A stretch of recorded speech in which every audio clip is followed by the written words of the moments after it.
Shame, resilience, and self-forgiveness. Hello, and welcome to another Creative Empath meditation. My name is Hannah Rodriguez, and I'm here to guide you through some practices to help you overcome shame and forgive yourself. So let's begin with a simple breath practice. Just some simple belly breathing. So first of all, I want you to take a deep breath into your belly, expanding in the belly, the chest, the rib cage. And then as you breathe out, shake out the shoulders, loosen your facial expression, wiggle your jaw. And then we're going to continue with 5 more deep belly breaths, sitting in a nice comfortable seat, breathing in and out.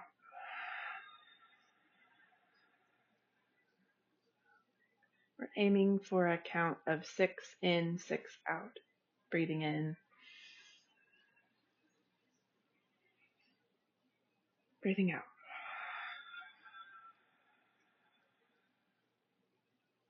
2, inhale. Exhale for 3. Inhale. Exhale, 4. Inhale.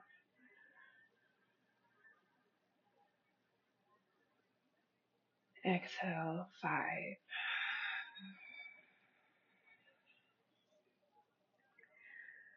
Now letting go of control over the breath and allowing your body to breathe rhythmically and naturally and deeply as you listen to this meditation. Each of us has creative energy. It's like a life force within our bones, within our flesh, within our body. And many ancient spiritual practices teach that our life force is a creative energy within itself. And I'd also like to invite you into the understanding that creativity is also a mindset. And when we are unable to access our inner creativity, it can be blocked by one of many types of challenges. One of these challenges can be when we are blocked by shame and self-doubt or self-criticism. And this is often because one of our parts is active. One of our inner parts is active and trying to protect ourselves from further hurt or damage.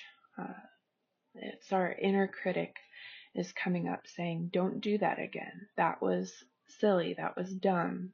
Don't do that thing again.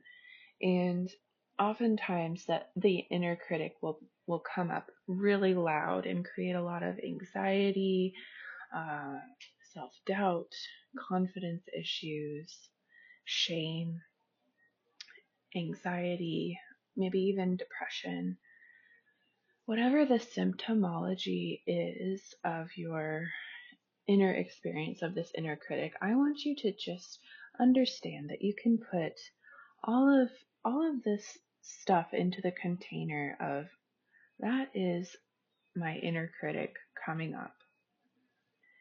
And when we can understand that the inner critic has a job, and its job is to protect us from harming ourselves or getting into a situation where we feel vulnerable or exposed to danger or risk.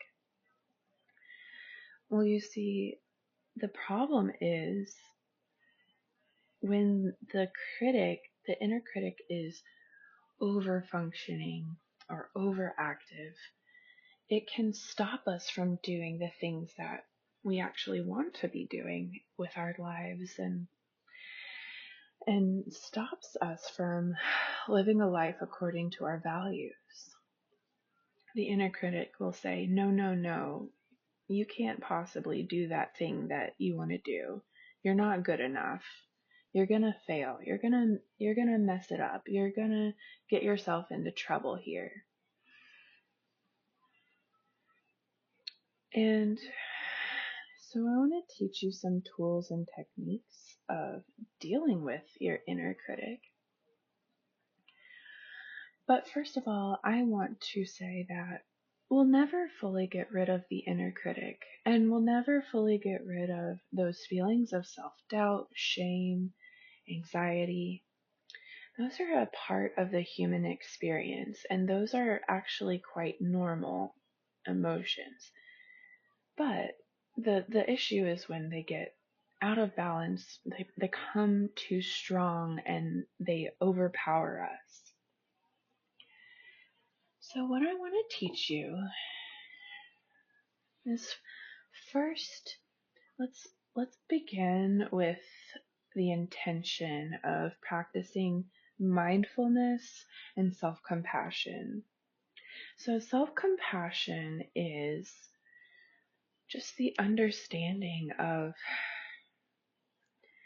I am a human being and I am not perfect, but I still deserve love and kindness. And I deserve forgiveness when I make mistakes, and I deserve to continue living a life that I value, pursuing a life that feels meaningful and purposeful, even after I make mistakes, and even after I screw up, or even after something bad happens. And so creating that inner warmth for yourself, it can feel like love, kindness, support, warmth, goodness, calmness. Just beginning to create an inner resource of self-compassion. And so what I want you to do is, again, let's take 3 to 5 slow, deep breaths and just track inside of your body, what does this self-compassion feel like? Notice where self-compassion shows up for you within your body, within your nervous system. As we take 3 to 5 silent, deep breaths here. Just tracking that inner self-compassion.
So, what did you feel in that exercise? Did you notice any pleasant, unpleasant, or neutral sensations within your body? Did you notice any feelings of warmth, softness, suppleness, coolness, ease, relaxation, release, relief.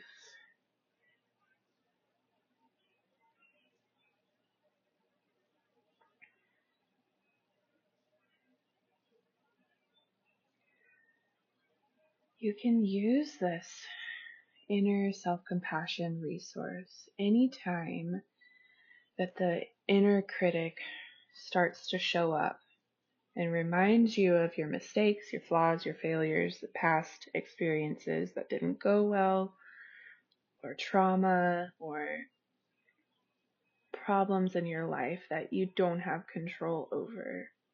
You can return to this inner self-compassion resource to combat the sensations and the fears that come up with that inner critic.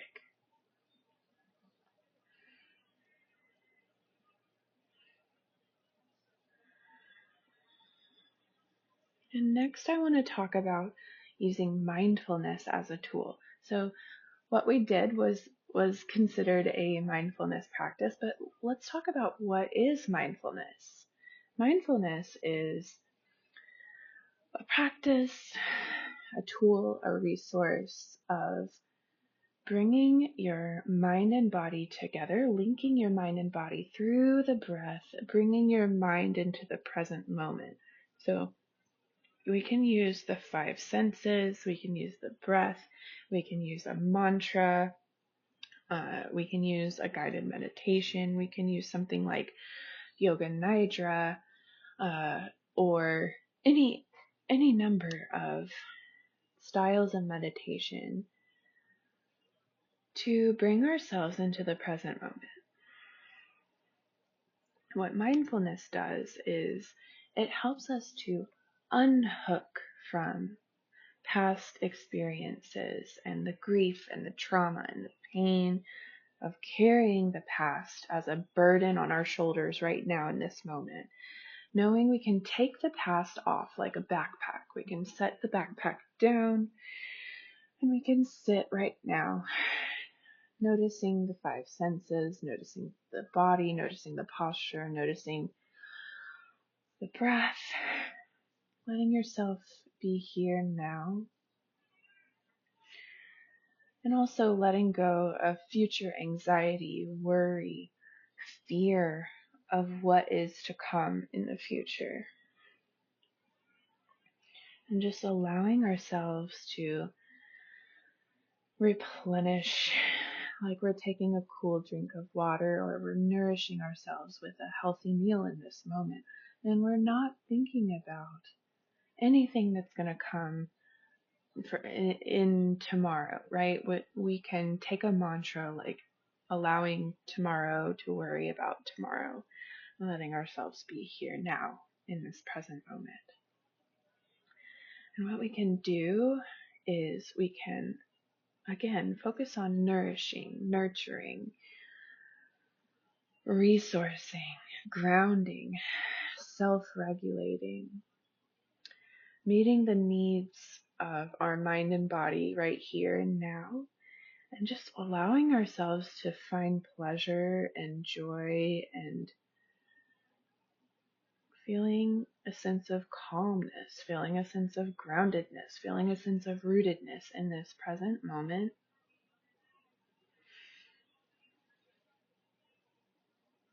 So it's kind of like a pause.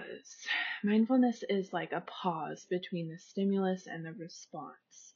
So the stimulus is the things that life brings at us, things that are out of our control. And then within the pause period, we practice mindfulness, regulating, nourishing, grounding,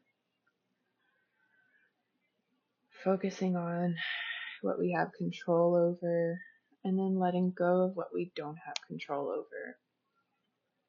And then once you get focused, you can prepare yourself to respond mindfully, respond with wisdom, respond with intention to that stimulus.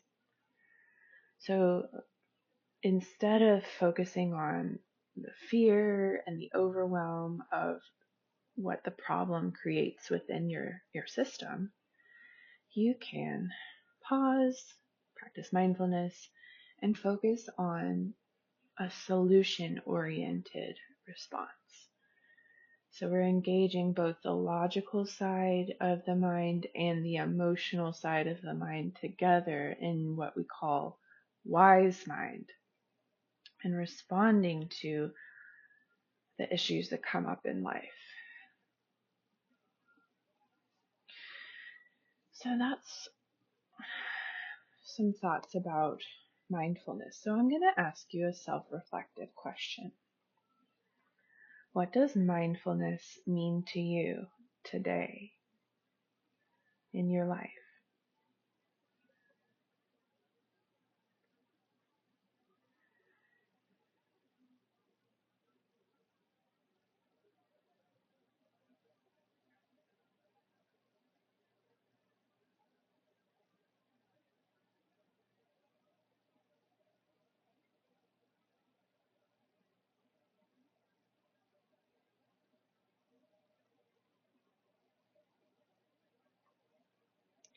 So taking note of what mindfulness means to you and taking note of your inner self-compassionate resource, I want to talk a little bit about shame and resiliency to shame.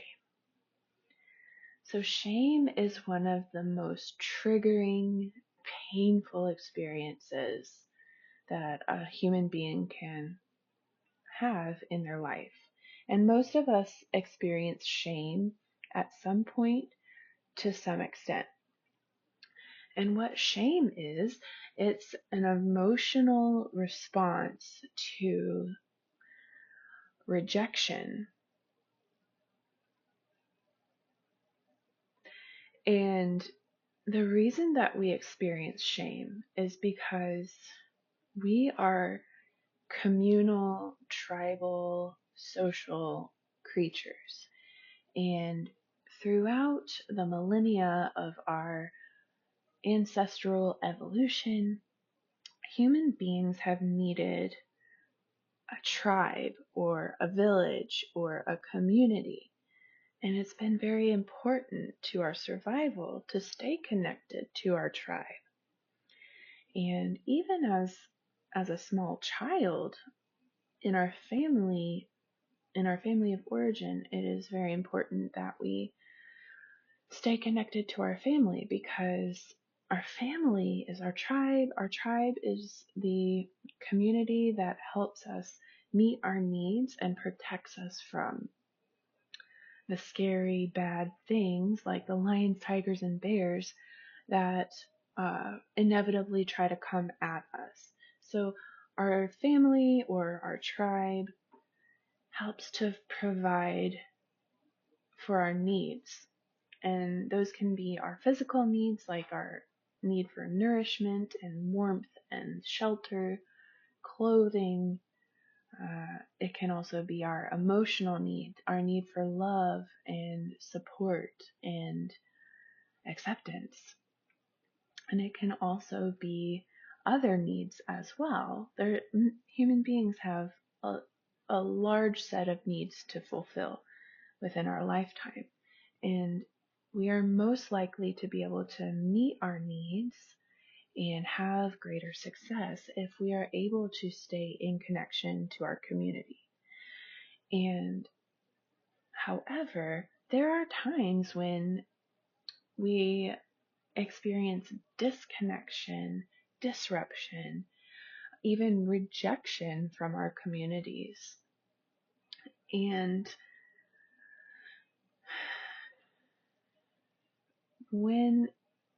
in the past, when, for example, if a child is rejected from their family, that child is no longer able to meet their own needs, and the child will feel afraid, they'll feel anxious, that they're not going to survive because they are disconnected.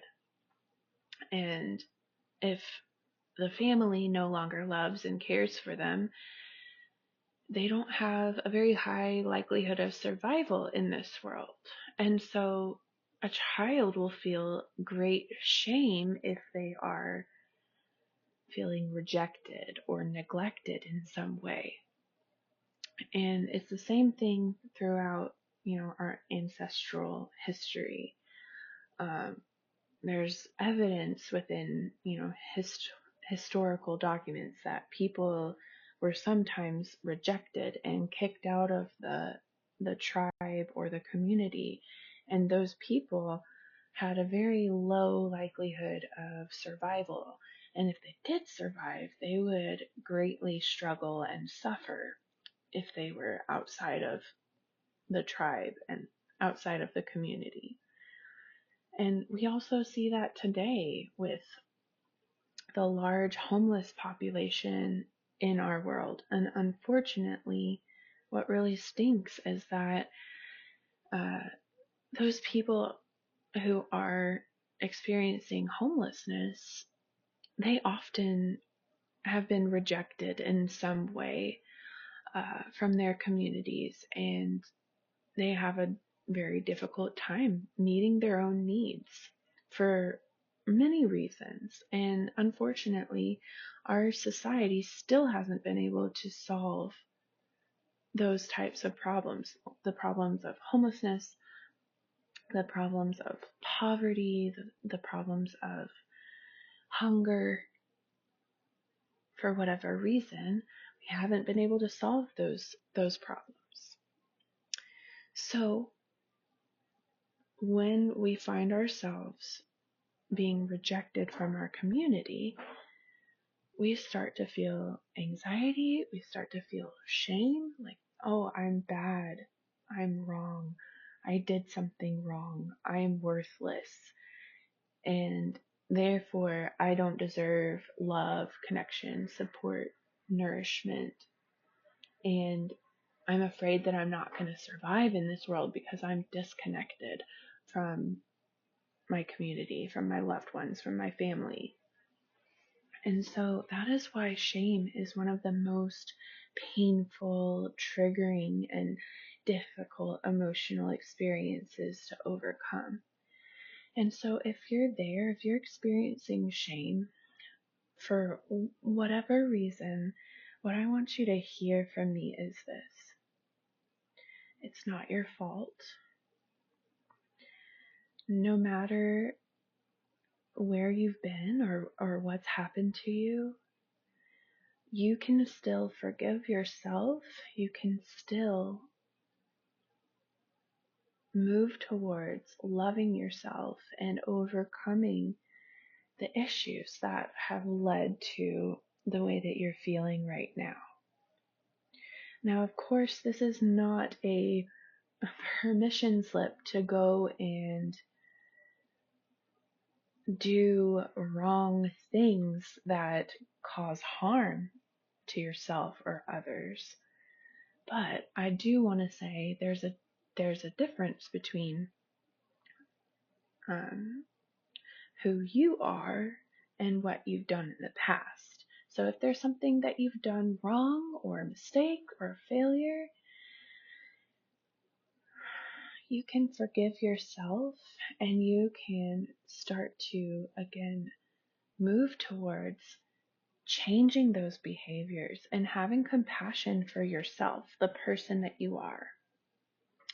You are not your past. You are not your failures. You are not your mistakes. You are a person who deserves love and kindness and support and connection, just like anyone else. And if you have failed, if you have caused harm, if you have done something that you are ashamed of, you can, first of all, stop those behaviors, and second of all, come back into your life and your self-compassion. You can come back to the person that you truly are, which I choose to believe that every person is inherently good and deserving of love and kindness and support. And there are times where we make mistakes and we do things that harm ourselves and others. Everyone has done something like that in the past.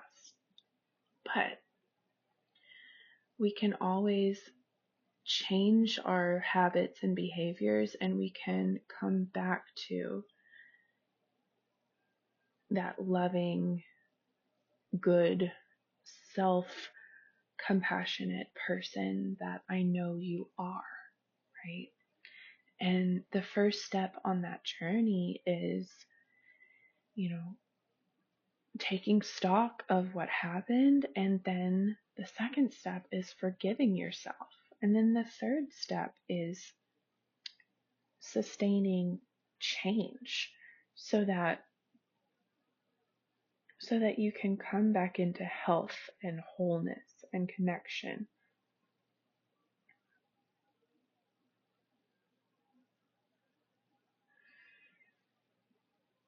So I want to take a mindful check-in after hearing that message.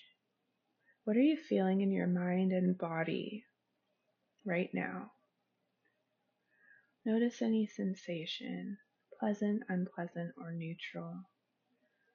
Notice your breath. Notice your posture.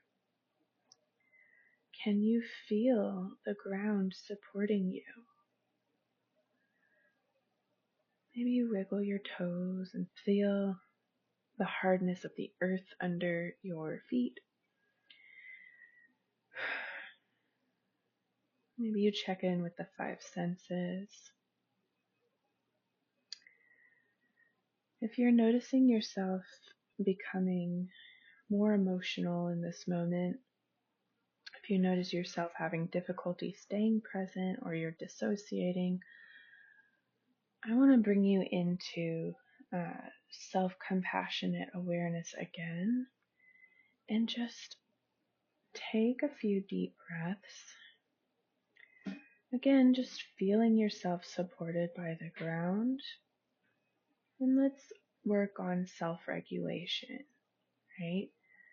One of the simplest ways that we can self-regulate is just by taking some deep breaths and releasing any tension throughout the body.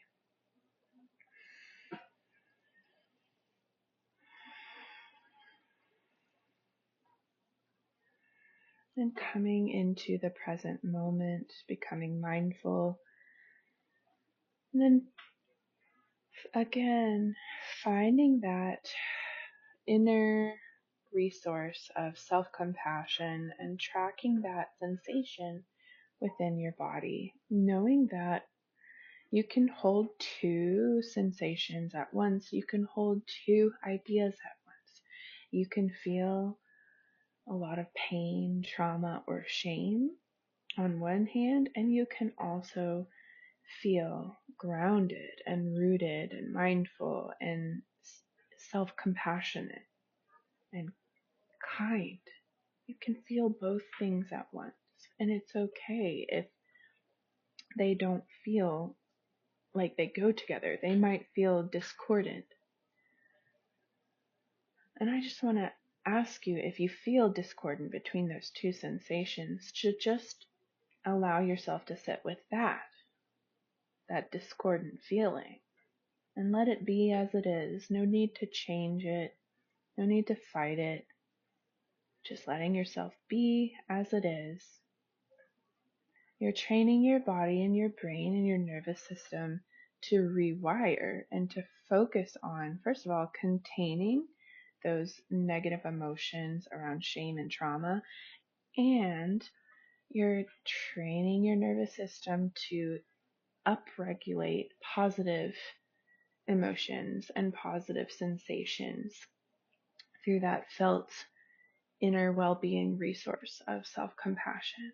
So it's a whole lot of things going on.